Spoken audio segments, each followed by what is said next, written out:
प्रतियोगी परीक्षाओं की तैयारी करने वाले प्रिय विद्यार्थियों नमस्कार। हम बात कर रहे थे राजस्थान अध्ययन पुस्तक के बारे में जो कक्षा 6 से कक्षा 12 के लिए संबंधित होने वाली है।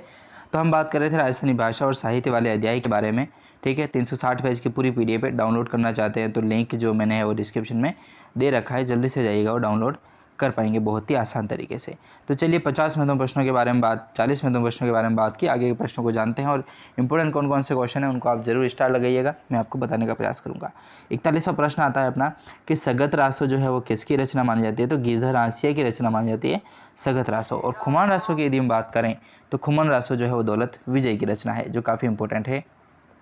अगला प्रश्न आता है अपना 42 नंबर का कि किसी वंश अथवा व्यक्ति विशेष की उपलब्धियों के स्वरूप को दर्शाने वाली जो काव्य कीर्ति है दोस्तों वो क्या कहलाती है? तो उसे रूपक के नाम से जाना जाता है। तो रूपक किसको कहते हैं? तो कोई वंश है या फिर कोई व्यक्ति विशेष है तो उसके उपलब्धियों के स्वरूप जो दर्शाने वाली एक काव्य कृति मानी जाती है वही जो है वो रूपक का स्वरूप है।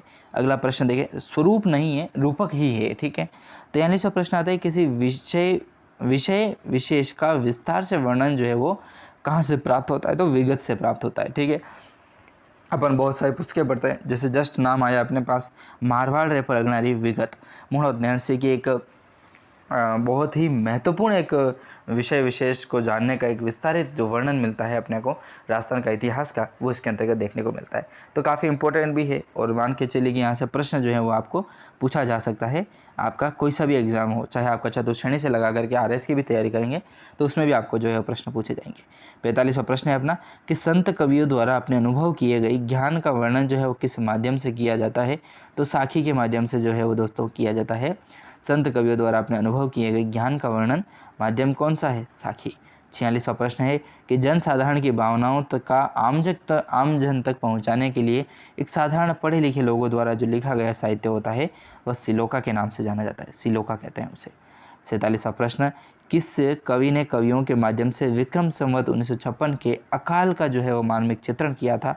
तो उमरदान के द्वारा किया गया था। ठीक है, ऐसा कौन सा कवि है जिसने कविताओं के माध्यम से जो है वो विक्रम संवत 1956 में एक अकाल पड़ता है जिसका नाम है छपनिया अकाल, तो उसका जो है वो मार्मिक चित्रण किया था, अपने दिल को छूने वाला जो वर्णन है वो किया गया था उमरदान के द्वारा, जो काफ़ी महत्वपूर्ण भी है। ठीक है, तो याद रखिएगा छपनिया अकाल 1956 में कौन सा ईस्वी संवत नहीं है यहाँ। ठीक है, आपको विक्रम संवत में पूछा गया है, विक्रम संवत 1956 है जिसको ही छपनिया अकाल कहते हैं अपना। ठीक है, बहुत ही इंपॉर्टेंट है। अगला प्रश्न है 48वां प्रश्न है कि द्रौपदी विनय किसकी रचना है दोस्तों? तो रामनाथ कविया की रचना मानी जाती है जिसका नाम है द्रौपदी विनय। अगला प्रश्न है 49वां प्रश्न आता है कि मिंजर और लिल्टान जो है वो काव्य रचना या फिर काव्य संग्रह जो है वो किसके हैं? तो कन्हैयालाल सेठिया के माने जाते हैं। ठीक है, लिल्टान्स तो आपने सुना होगा लेकिन मिंजर नहीं सुना होगा, तो मिंजर काफ़ी इंपॉर्टेंट हो जाता है। ये भी रचना जो मिंजर की रचना है वो कन्हैयालाल सेठिया की है। और प्रश्न जो है वो मुझे लगता है जहाँ तक ऐसे प्रश्न आपको अब पूछे जाएंगे, क्योंकि लिल्टान्स लगभग बच्चों को पता है लेकिन मिंजर के बारे में नहीं पता है। तो मिंजर जो रचना है, काव्य संग्रह जो रचना है दोस्तों, वह कन्हैयालाल सेठिया की रचना ही है। ठीक है, 50वां प्रश्न आता है अपना महत्वपूर्ण प्रश्न है। प्रश्न कह रहा है, एक सेकेंड, हाँ, प्रश्न कह रहा है कि राजस्थान का जो प्रथम आधुनिक गद्यकार जो है वो माना जाता है तो कौन है? तो शिव चंद्र भरतिया को माना जाता है। 51वां प्रश्न है कि दुविधा, उलझन, अलेखो, हिटलर, बातारी फुलवारी, हाँ अलेखो हिटलर एक अलग है, बातारी फुलवारी आदि जो रचनाएं हैं दोस्तों किसकी है? तो विजयदान देथा की मानी जाती है।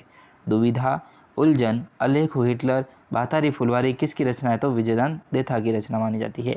52वां प्रश्न है कि विजयदान देथा की किस रचना पर पहली नामक जो फिल्म है उसका निर्माण हो चुका है? तो दुविधा पर हुआ है, जो आप याद रखिएगा। तो विजयदान देथा की एक रचना है जिसका नाम है पहेली, उस पर एक पहेली का ही जो फिल्म है उसका निर्माण हुआ है तो वो है दुविधा। ठीक है, फिल्म का निर्माण हुआ तो दुविधा। अगला प्रश्न है 53वां, दुविधा नाम है उसका, 53वां नाम है। 53वां प्रश्न आता है कि हूँ गोरी किरण पीवरी जोग संजोग चांदा सेठानी रचना किसकी है? तो यादवेंद्र जो शर्मा है दोस्तों उनकी रचना मानी जाती है। एक तो हूँ घोरी किण पीवरी, ठीक है, मैं घोरी हूँ किस पीव जगह की, जोग संजोग चांदा सेठानी जो है वो रचना किसकी है? तो यादवेंद्र शर्मा की है।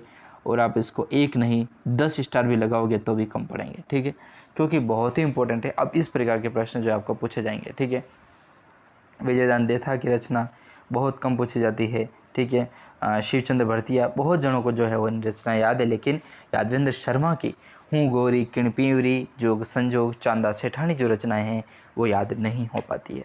तो यहाँ से प्रश्न जो है वो आपको पूछे जा सकते हैं। अगला प्रश्न है 54वां प्रश्न आता है, परिण्योड़ी कंवारी दोहरा रोधोरी एक बीननी दो बीन आदि रचना जो कहानियाँ संग्रह है वो किसकी है? कहानियाँ क्या है जो किसकी रचनाएं हैं? तो नथमल जोशी की रचना मानी जाती है। ठीक है, परिण्योड़ी कंवारी दोहरा रोधोरी एक बीननी दो बीन आदि जो रचनाएं हैं वो नथमल जोशी की मानी जाती है। ठीक है, तो यहाँ तक हमने 54 प्रश्न के बारे में बात की और अध्याय अपना जो है वो समाप्त होता है। 10वां अध्याय चलेगा जिसका नाम है राजस्थान के प्रमुख पर्यटन स्थल के बारे में बात करेंगे जो काफ़ी इंपॉर्टेंट होने वाले हैं। ठीक है दोस्तों, तो ये भी सेशन जो है काफ़ी इंपॉर्टेंट होगा, यहाँ से भी प्रश्न आपको देखने को मिलने वाले हैं।